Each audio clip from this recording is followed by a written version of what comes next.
not a game, it's a rich thing. What's up, y'all? It is Tasha. I am back with another video. Thank you so much for stopping into my channel. Y'all see the title of the video. Y'all know why y'all are here. So we are going to talk about this week's episode of Ready to Love, honey. Like, comment, subscribe. Okay, so this is episode 7. The episode opens with the men meeting in the lounge. It's only 5 men left. I don't know why I didn't realize it was only 5 men left at this point. Like, the time is flying, okay? Tommy tells them that he has a couple of curves for them this week, and one of them is that the ladies will meet with their exes. Immediately, Phil says, my stomach hurt, okay? I don't know about this. Tommy says that women from the past tend to know if they have grown. They're also able to notice some red flags and they can give some insight. The single women will then be also to learn a little bit more about the guys that they are dating and to really tell if they have healed from their past relationships. Q says this assignment is insane because the old is old for a reason. The old is not supposed to meet the new. And I can agree with Quentin on that to an extent. If you have children, I definitely think the old needs to meet the new, because if you're going to be around the kids and such, we need to know who is going to be around our children. All right. So first up, we see Morier, child. He is meeting with his ex, Jessica. He says that they have remained friends after their relationship ended. But I thought maybe I misunderstood. Maybe there was a relationship between his son's mother and this ex. But I thought the son's mother was the last ex that he had. And if that was the case, why didn't you select her, sir? Okay, I think that would be wise. Sounds like you just picked the ex that you knew would kind of give you, the best impression with these ladies, if I may say so. But anyway, he's given her a little bit of information about the ladies that she will meet today, who are Janelle and Jessica. He says he knows both of them are religious. He is not into organized religion, but he is spiritual. And then he also tells his ex, Jessica, that he's curious about their sexual appetite. And I was like, well, why didn't you just ask them? Why is that something you want your ex to inquire about, to know about the ladies, sir? Make it make sense. So Jessica tells us as she's coming in that her and Morier talk all the time. And again, I am constantly shocked at the connection between Jessica and Morier, because I just don't see it from the two of them, girl. I just don't. And then Janelle comes in and she tells us that she likes Morier a lot as well. Since when, girl? I feel I am missing something when it comes to some of these connections, because I ain't seeing it. Okay, let me know if I'm missing something. If I have missed the episode, let me know, because sometimes the math ain't mathing, all right? But anyway, they start to sip some tea before they start to spill the tea. So Morier tells the ladies that, they dated for 2 years, and his ex basically tells the ladies that the age difference was a big deal for them at that time, because she is 41. I don't know when they dated, but she is older than Morier. Jessica asks her what qualities would support him in a new partner, and the ex, Jessica, says a sexual appetite. And I immediately rolled my eyes, because I'm like, Morier just told her to inquire about this, and you just came right up out the gate and just asked about this, girl. So she asks if Jessica the ex asks if Jessica the dating partner is a sexual person, and Jessica and Janelle both kind of turn their nose up, and Jessica says this isn't a topic I want to discuss with the ex because it's none of her business. And while I don't care for Jessica, the dating Jessica, that much, I don't blame her on this one. Like, girl, I wouldn't be busting it down for you, so why you worried about it? All right. She also basically talks about how Morier's ex, Jessica, talks about how her and Morier connected on a spiritual level. Jessica says she was blindsided because then Janelle says she was blindsided because his ex, Jessica, starts to pull out these tarot cards and she wants to do readings. Immediately, Janelle is like, immediately no, you can count me out. I ain't doing it. Jessica basically feels the same way, but she goes along with it. They are both pretty much judging the tarot card readings. Like, if it ain't for you, it ain't for you. I get it, but don't be so judgy towards it. Just, politely, this isn't for me. No, thank you. Whatever it may be. Like, it don't have to be all this turning your nose up, looking like this is some cult thing that they are trying to get you to be a part of. Like, Janelle, girl, calm down. It is not that serious. But things basically turned bad at that point.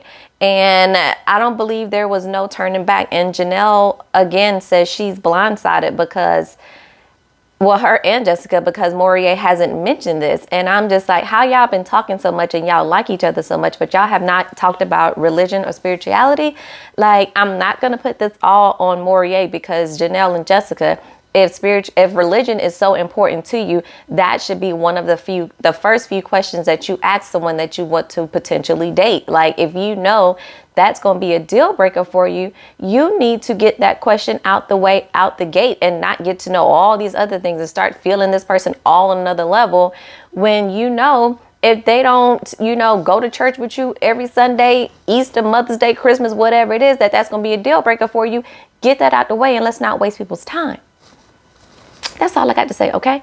But Morier says he isn't ashamed of what he believes in. He just wish he would have conveyed it sooner. Again, I agree with him saying that, but also the ladies are not just, omitted from being able to present the conversation as well if they felt like it was, so important. All right. We then see Quentin meet up with his ex, Brianna. She is gorgeous, y'all. And then we see that Lee and Janelle is going to be meeting up with them to learn more about Q.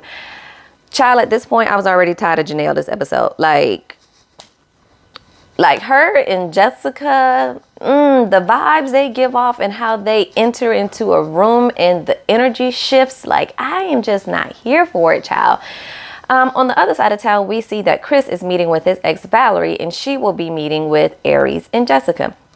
Chris does say, when Aries entered the room, it was like bubbly and soft and nice.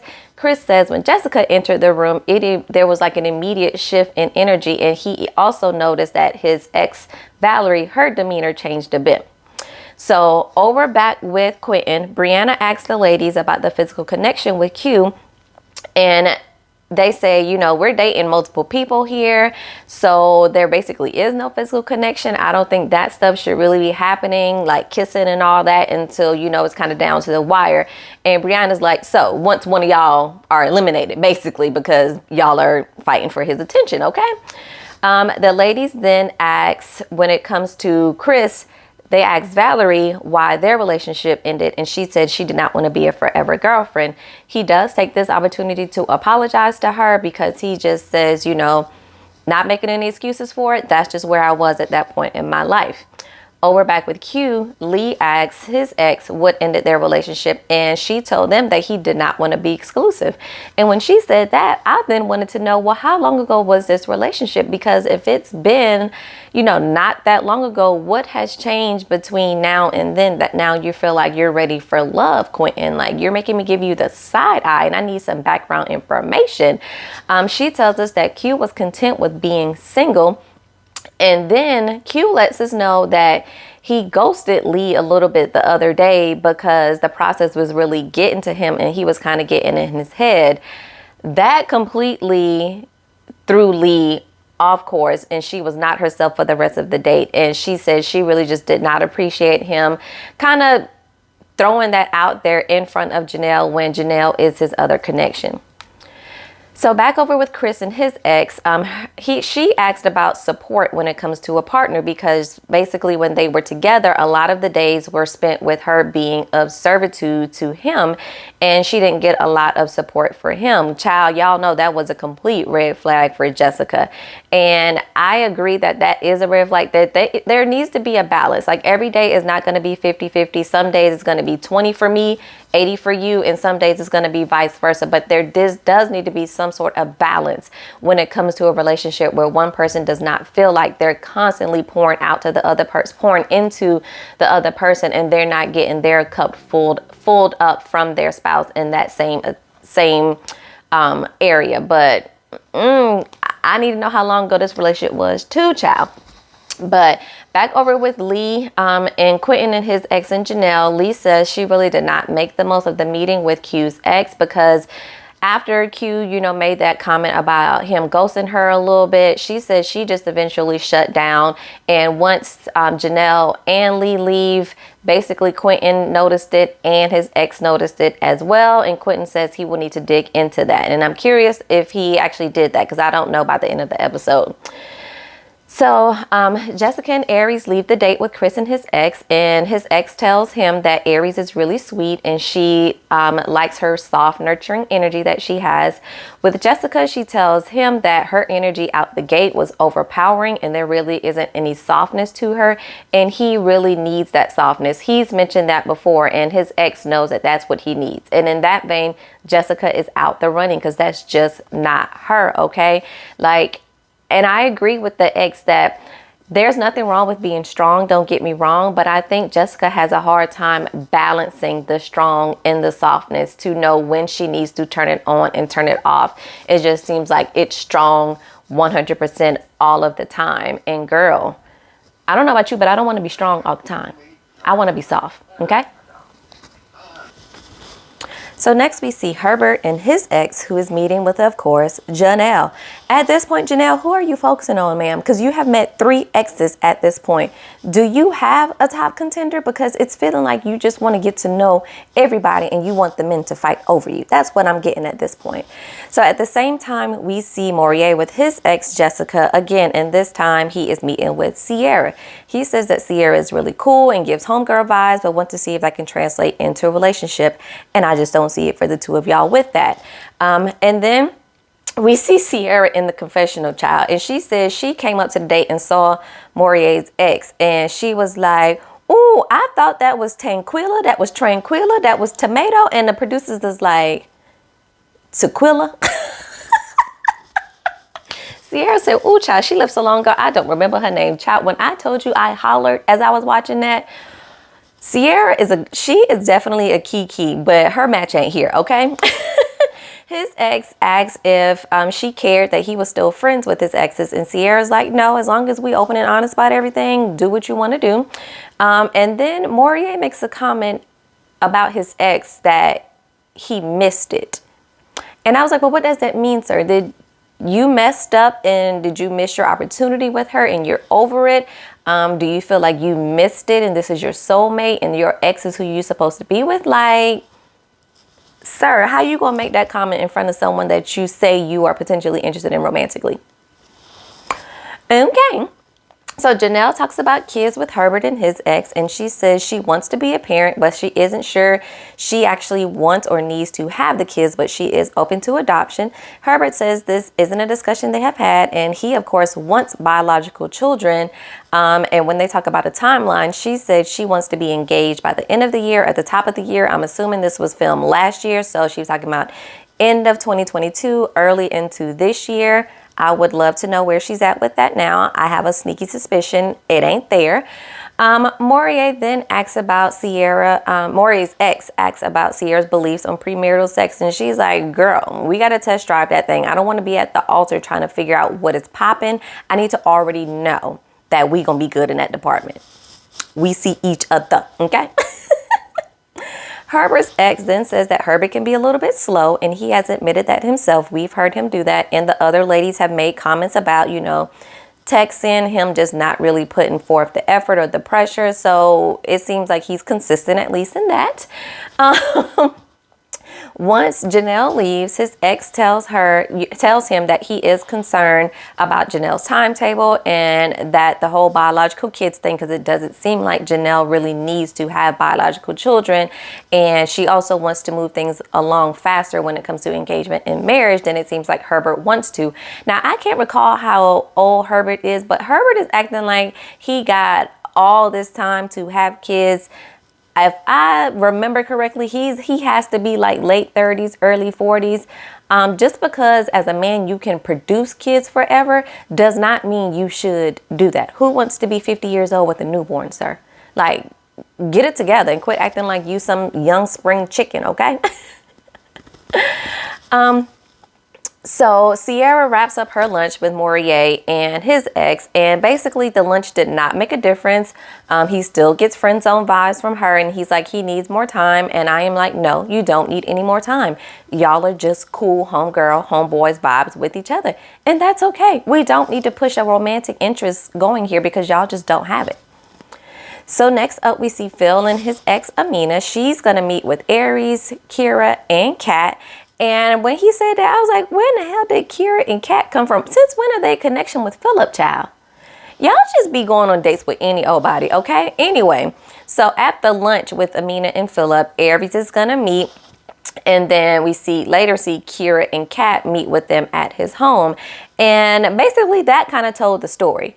He wanted her to meet one-on-one with Aries because that's who his deepest connection is with. So that's where he really wanted the feedback. Keyra and Kat, y'all, that was just something to keep them busy. That was just something so that y'all could be on this episode because nobody else was going on dates with y'all. I'm sorry, I said what I said, and that's how I feel about it, all right? Kat asks, why they broke up. His ex says that she wasn't sure really where they stood because there really wasn't any physical affection. And he says he was not good at the whole physical touch at that time. And I'm like, so was y'all really in a relationship if there was no physical affection and you didn't know where y'all stood? Was y'all just kicking it? Did y'all never define if y'all was dating or not? Are you truly an ex, girl? Make it make sense. With Aries, Phil is very physical with her. Even in the moment that they're discussing it, his hand is on her leg and Aries is like, I ain't got no problems in that area. And I'm like, no, you don't, because what a man really wants, he will give to the woman that he wants it from. Okay? So Phil tells Kat that, basically during that time he was with his ex, he was going through some work issues during that time. So the physical just wasn't a priority. Basically, it sounds like the relationship period was not a priority for him. Kat and Keyra said they don't feel a way that he has a son when his ex asks, but also Keyra says, I prefer a man with no children. Keyra, that's fine, girl, but also realize you're not 25 anymore as well. So the older you get, the more likely it is that the men you're going to date, they're probably going to have children, ma'am. Like, get over it. It is what it is, okay? Aries says she does not see any red flags right now with Phil. His ex says ultimately after meeting all the ladies, she will pick Aries for him and that is her top choice. And I think we all see it for Aries and Philip at this point. And at this point of the episode, I could not care less if they sent Kat home, Keyra home, and heck, let's throw Sierra in it because Sierra is cool, but Sierra is not making a romantic connection with anybody. So all three of them, in my opinion, can go. So the men meet back up at the lounge to discuss the week. And these men look like they have gone through it, honey. Quentin talks about his dates with Lee and Janelle and says that Lee really shrunk in the room and he really thrives off of confidence. So that kind of made him second guess what's happening. Herbert talks about his date with Janelle and the timeline with the engagement and kids that he has to consider now. Morier talks about his meetup with Jessica and Janelle and how Janelle basically acted like the tarot cards was a cult. And he said, I had two Jessicas and Janelles. I had all these J's and I needed Jesus in that room as well. After the assignment, Morier says that Sierra is basically the only hope he have left. But Tommy says, it's not about, who you feel like you just have left, but who do you have a connection with? And he says Jessica. And I'm like, again, where's this connection coming from? Where is it? Chris tells them about the energy shift when Jessica walks in and his ex saying that basically Jessica is a hard no for him. Phil talks about his date with his ex and Aries, and of course Kat and Keyra, and his ex of course is like, Aries is the best choice for you. And he's like, I am more than okay with her saying Aries is the best choice for me because I think Aries is the best choice for me as well. It's just hard to beat her at this point. So at the bottom is basically Sierra, because they say that, she's a great time. She's cool, but just the potential of her being a mate isn't showing up. And then along with her on the bottom is also Keyra from Morier and Q, and also Chris and Philip throw her at the bottom because they of course have a child. And she's now saying that she prefers a man that does not have a kid. So it's time for the elimination dates, and Chris is out with Sierra. She says something is up because her and Chris have no connection. Herbert then goes on a date with Keyra, and she thinks it's the end of the road for her. And I'm like, I hope it is. They talk to the ladies, blah, blah, blah. Y'all already know how this goes. They just repeat the same things that we have already heard them say in the episode and in the men's lounge. So overall, the guys feel that Sierra is still ready for love and Keyra is going home. Yay! Keyra, bye girl. Sierra says that the guys really want Sierra to pull back and pull back her layers, really get a little bit more vulnerable so they can get to know a little bit more about her. Keyra says when she learns she is not ready for love, she feels relieved to go home. And I was like, if you felt that way, you could have sent yourself home some weeks ago. I mean, I don't know the rules of the show, But I'm sure if you just said, you know, nobody's here for me, I'm not making a connection, nobody would have fought for you to stay. So you could have just exited stage left whenever you felt like it, okay, weeks ago. But next week, it looks like they're going to start with meeting each other BFFs. So hopefully we'll get a little bit more information about them at that time. And the BFFs will really tell us the real and not just try to make their friend look good, because we just need to know what these people are about, child. But let me know what y'all thought about this episode this week. We are kind of getting down to the wire. So also drop down who y'all think are making a connection and who you think could walk out here being a real couple. Again, I'm gonna keep saying it. I only see one, which is Aries and Philip. I don't see anything else. I was seeing it for Lee and Quentin because I think they have a lot in common, that they will be a good couple. But after this week, I'm not really seeing that either. So drop down in the comments. Let me know how y'all felt, and we will chat it up there. And I will catch y'all in the episode next week. Peace.